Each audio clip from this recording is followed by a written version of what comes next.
السلام علیکم ورحمۃ اللہ وبرکاتہ۔ الحمدللہ والصلاة والسلام علی رسول اللہ، اما بعد۔ آج کا ہمارا سبق سورہ یاسین کا سبق نمبر 2 ہے۔ پچھلے سبق کے اندر ہم نے یہ بات پڑھی تھی کہ اللہ رب العالمین نے قرآن حکیم کی قسم کھا کر 3 باتیں بیان کی تھی رسول اللہ صلی اللہ علیہ وآلہ وسلم کے متعلق۔ ایک بات تو یہ تھی کہ آپ اللہ کے رسول ہیں، اور دوسری بات یہ تھی کہ آپ سیدھے راستے پر ہیں، اور تیسری بات یہ تھی کہ یہ عزیز و رحیم کا نازل کردہ ہے۔ تو آج ہم پڑھیں گے کہ قرآن کریم اللہ رب العالمین نے کیوں نازل کیا، آپ علیہ السلام کو اللہ تعالیٰ نے رسول کیوں بنایا، اس کی کیا وجہ ہے۔ پہلے ترجمہ پڑھتے ہیں، پھر ساتھ میں مفہوم۔ اعوذ باللہ من الشیطان الرجیم۔ لتنذر، تاکہ تو ڈرائے، لتنذر، تاکہ تو ڈرائے، قوما، ان لوگوں کو، ما انذر، نہیں ڈرائے گئے، لتنذر، تاکہ تو ڈرائے، قوما، ایسی قوم کو، ایسے لوگوں کو، ما انذر، نہیں ڈرائے گئے، آباؤہم، ان کے باپ دادا، فہم، پس وہ، غافلون، بے خبر ہیں۔ لتنذر قوما، تاکہ آپ ڈرائیں ایسے لوگوں کو، ایسی قوم کو، ما انذر آباؤہم، کہ ان کے باپ دادا نہیں ڈرائے گئے، فہم غافلون، پس وہ بے خبر ہیں۔ یہاں پر اللہ رب العالمین نے آپ علیہ السلام کو جو رسول بنا کر بھیجا، اس کا مقصد بیان فرما دیا، اور کتاب نازل کی، اس کے بارے میں اللہ رب العالمین نے فرمایا کہ ہم نے آپ کو نبی کیوں بنایا، کتاب کیوں نازل کی، تاکہ آپ اس قوم کو ڈرائیں جس میں آپ سے پہلے کوئی نبی نہیں آیا، کیونکہ وہ لوگ دین حق سے بالکل بے خبر ہیں، ان کو علم ہی نہیں ہے کہ دین حق کیا ہے۔ امام ابن کثیر رحمہ اللہ نے اس قومن سے مراد عرب مراد لیے ہیں کہ جن کے آباء و اجداد کو ڈرایا نہیں گیا تھا۔ تو پھر اس پر ایک سوال یہ پیدا ہوتا ہے کہ اس کا مطلب کہ رسول اللہ صلی اللہ علیہ وسلم صرف عرب ہی کے لیے بھیجے گئے تھے؟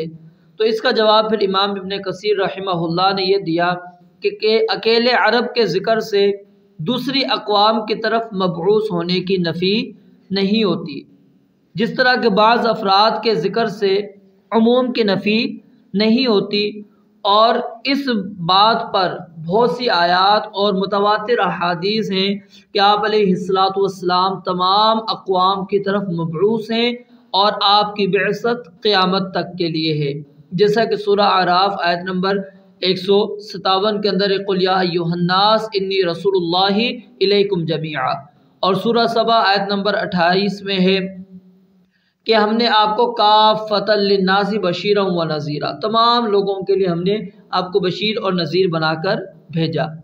اور ایک اور مفسر ہیں سلیمان ان کا نام ہے، وہ کہتے ہیں کہ قومن سے مراد عرب اور غیر عرب سب لوگ مراد ہیں۔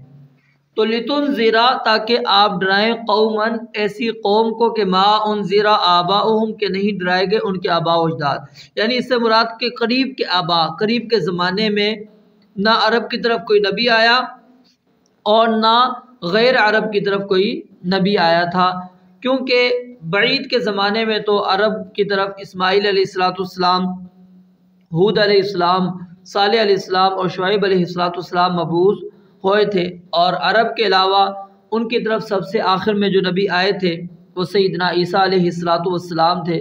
تو اللہ رب العالمین نے فرمایا لتنذر قوما ما انذر آباؤہم فہم غافلون، کیونکہ اللہ رب العالمین، یاد رکھیے، کسی قوم کو اس وقت تک ہلاک نہیں کرتی جب تک کہ اللہ رب العالمین اس قوم کے اندر اپنا رسول مبعوث نہ کر دے، یعنی اتمام حجت جب تک نہ ہو اللہ رب العالمین ان کو عذاب کے اندر مبتلا نہیں کرتی۔ اس لیے فرمایا کہ فہم غافلون، کہ وہ بے خبر ہیں، ان کو پتہ ہی نہیں دین کے بارے میں۔ لقد حق القول، لقد البتہ تحقیق، لقد البتہ تحقیق، حق ثابت ہو چکی، حق ثابت ہو چکی، القول بات، القول بات، علی اکثرہم ان کے اکثر پر، علی اکثرہم ان کے اکثر پر، فہم پس وہ لا یؤمنون ایمان نہیں لاتے۔ یعنی اللہ رب العالمین فرماتے ہیں یقیناً ثابت ہو گئی بات، کون سی بات ثابت ہو گئی؟ کہ ان پر عذاب آئے گا۔ جیسے دوسری جگہ پر اللہ رب العالمین فرماتے ہیں نا وَلَوْ شِئْنَا لَآتَيْنَا كُلَّ نَفْسٍ هُدَاهَا وَلَكِنْ حَقَّ الْقَوْلُ مِنِّي لَأَمْلَأَنَّ جَهَنَّمَ مِنَ الْجِنَّةِ وَالنَّاسِ أَجْمَعِينَ، کہ اگر ہم چاہتے تو ہر نفس کو اس کی ہدایت دے دیتے، لیکن میری طرف سے یہ بات پکی ہو چکی تھی کہ جہنم کو میں جنوں اور انسانوں سے بھروں گا۔ تو یہاں پر اللہ رب العالمین نے یہی بات بیان فرمائی کہ یقیناً وہ بات مکمل ہو چکی ہے علی اکثرہم ان کی اکثر پر۔ اب یہاں پر پھر ایک سوال یہ پیدا ہوتا ہے کہ انسان کا اس کے اندر پھر کیا قصور ہے جب اللہ کی بات اس کے اوپر مکمل آ گئی ہے؟ تو اللہ رب العالمین نے یہاں پر یہ بات نہیں بیان کی، دوسری جگہوں پر یہ بات بیان فرمائی ہے کہ جو عذاب ان پر آیا ہے ان کی خود کی ضد اور خود کی عناد کی وجہ سے آیا، جیسا کہ سورہ بقرہ آیت نمبر 26 اور 27 کے اندر دیکھیے، سورہ زخرف آیت نمبر 36 اور 37 کے اندر، سورہ صف آیت نمبر 5، سورہ نعام آیت نمبر 110، سورہ احقاف آیت نمبر 17، 18 اور سورہ حامیم سجدہ 25 نمبر آیت میں یہی بات موجود ہے کہ ان الذین حقت علیہم کلمۃ ربک لا یؤمنون، کہ آپ کے بے شک وہ لوگ جن کے اوپر تیرے رب کی بات ثابت ہو چکی ہے کہ لا یؤمنون وہ ایمان نہیں لائیں گے۔ وَلَوْ جَاءَتْهُمْ كُلُّ آیَةٍ، اگرچہ ان کے پاس ہر قسم کی نشانیاں آ جائیں، جو بھی آپ لانا چاہتے ہیں لے کر ان کے پاس آ جائیں، پھر بھی وہ نہیں ایمان لائیں گے، حتیٰ یروا العذاب العلیم، یہاں تک کہ وہ عذاب کو دیکھ لیں۔ یعنی وہ اللہ رب العالمین نے یہاں پر یہی بات بیان فرمائی ہے کہ ان کی اکثریت پر بات ثابت ہو چکی ہے۔ کیا بات؟ لا یؤمنون، کہ وہ ایمان نہیں لائیں گے۔ جیسا کہ دوسری جگہ پر آپ نے سورہ بقرہ کی شروع کے اندر آتا ہے نا ان الذین کفروا سواء علیہم اانذرتہم ام لم تنذرہم لا یؤمنون، کہ آپ ان کو ڈرائیں یا نہ ڈرائیں وہ ایمان نہیں لائیں گے۔ اس کا کیا مطلب کہ اب بندہ ڈرانا ہی چھوڑ دے؟ نہیں، جو ذمہ داری ہے وہ ادا کرنی ہے، اتمام حجت ان کے اوپر کرنی ہے، باقی رب العالمین نے ان کا جو آخری نتیجہ ہے وہ بیان کر دیا۔ آگے اللہ رب العالمین فرماتے ہیں انا بے شک ہم، انا بے شک ہم نے، جعلنا ڈال دیے، انا جعلنا بے شک ہم نے ڈال دیے ہیں، فی اعناقہم ان کی گردنوں میں، فی اعناقہم ان کی گردنوں میں، اغلالن کئی طوق، اغلالن کئی طوق، فہیا پس وہ، الی الاذقان ٹھوڑیوں تک ہیں، فہم پس وہ، مقمحون سب سر اوپر اٹھا دیے گئے ہوئے ہیں۔ انا جعلنا بے شک ہم نے ڈال دیے ہیں، فی اعناقہم ان کی گردنوں میں، اغلالن کئی طوق، فہیا پس وہ، الی الاذقان ٹھوڑیوں تک ہیں، فہم پس وہ، مقمحون سر اوپر اٹھا دیے گئے ہوئے ہیں۔ اب یہاں پر ذرا پہلے الفاظ سمجھ لیں پھر اس کا مفہوم آپ کو سمجھاتا ہوں۔ انا جعلنا بے شک ہم نے ڈال دیا، ہم نے ڈال دیے ہیں، کیا؟ فی اعناقہم ان کی گردنوں میں، اعناق یہ عنق کی جمع ہے، ان کی گردنوں میں ہم نے ڈال دیے اغلال، یہ غلن، غلن غین کے ضمہ کے ساتھ اس کی جمع ہے، اور یہ لوہے کا کڑا یا زنجیر جو مجرم کے گلے میں ڈال کر اس کو باندھا جاتا ہے اس کو کہتے ہیں۔ اور بعض اوقات کیا اس کے ساتھ ہی اس کے ہاتھ بھی گردن کے ساتھ باندھ دیے جاتے ہیں، اور یہ اس وقت ہوتا ہے جب اس کو سخت ترین قید میں رکھنا مقصود ہو۔ تو اللہ رب العالمین فرماتے ہیں ہم نے ان کی گردنوں میں توق ڈال دیے، فہیا پس وہ توق، الی الاذقان ٹھوڑیوں تک ہیں، الی الاذقان وہ کہاں تک ہیں؟ اذقان، اذقان یہ ذقن کی جمع ہے، ذقن ان کی، اور ذقن اس کا معنی کیا ہوتا ہے؟ ٹھوڑی، اور اذقان ٹھوڑیاں۔ مقمحون یہ قمح البعیر، جیسے کہ جب اونٹ حوض سے سر اٹھائے اور پانی نہ پیے تو اس وقت یہ جملہ بولا جاتا ہے۔ اور مقمح، یہ جو مقمحون ہے نا، یہ اسم مفعول ہے۔ اس کا معنی کیا ہوگا؟ جس کا سر اوپر اٹھا دیا گیا ہو اور وہ اسے نیچے نہ جھکا سکتا ہو۔ مراد کیا ہے اس آیت میں؟ کہ وہ لوگ اپنے کفر پر ڈٹے ہوئے ہیں اور اصرار کرنے کی وجہ سے اللہ رب العالمین نے ان کے انکار کرنے کی وجہ سے ان کی گردنوں میں بھاری توق ڈال دی ہے، جو ایک دوسرے کے اوپر اس طرح تہبتے ہیں کہ ٹھوڑیوں تک پہنچ گئے ہیں، جن کی وجہ سے وہ اوپر سر اٹھائے ہوئے ہیں، یعنی نیچے دیکھ ہی نہیں سکتے، ان کو سمجھ ہی نہیں آتی کہ ہم دین کے اوپر عمل کریں۔ مقصود کیا ہے کہ اللہ رب العالمین نے ان کے اوپر اتنی بڑی سخت وہ لگا دی، مہر لگا دی۔ انا جعلنا، بے شک ہم نے ڈال دیے ہیں، فی اعناقہم، ان کی گردنوں میں، اغلالن، کئی توق۔ اب یہ توق کئی ہو سکتے ہیں کہ جس کی وجہ سے وہ لوگ آتے ہی نہیں ہیں۔ اب دیکھو نا، لوگ اسلام کیوں نہیں قبول کرتے؟ کیا کیا چیزیں آڑے آ جاتی ہیں، انسان کی عزت آڑے آتی ہے، قبیلہ آڑے آتا ہے، مال و دولت، اس کی جاہ، اس کی حشمت، یہ چیزیں آڑے آ جاتی ہیں، عہدہ انسان کا آڑے آ جاتا ہے، تو یہ ساری چیزیں اغلالن توق ہیں۔ فَيَّ إِلَى الْأَسْقَانِ، بس وہ اللہ رب العالمین فرماتے ہیں ٹھوڑیوں تک ہیں، یعنی وہ گردن میں تہبتیں موجود ہیں۔ فَهُمْ مُقْمَحُونَ، اور وہ اس انداز میں ہے کہ سر اوپر اٹھا دیے گئے ہوئے ہیں، یعنی وہ نیچے دیکھ ہی نہیں سکتے۔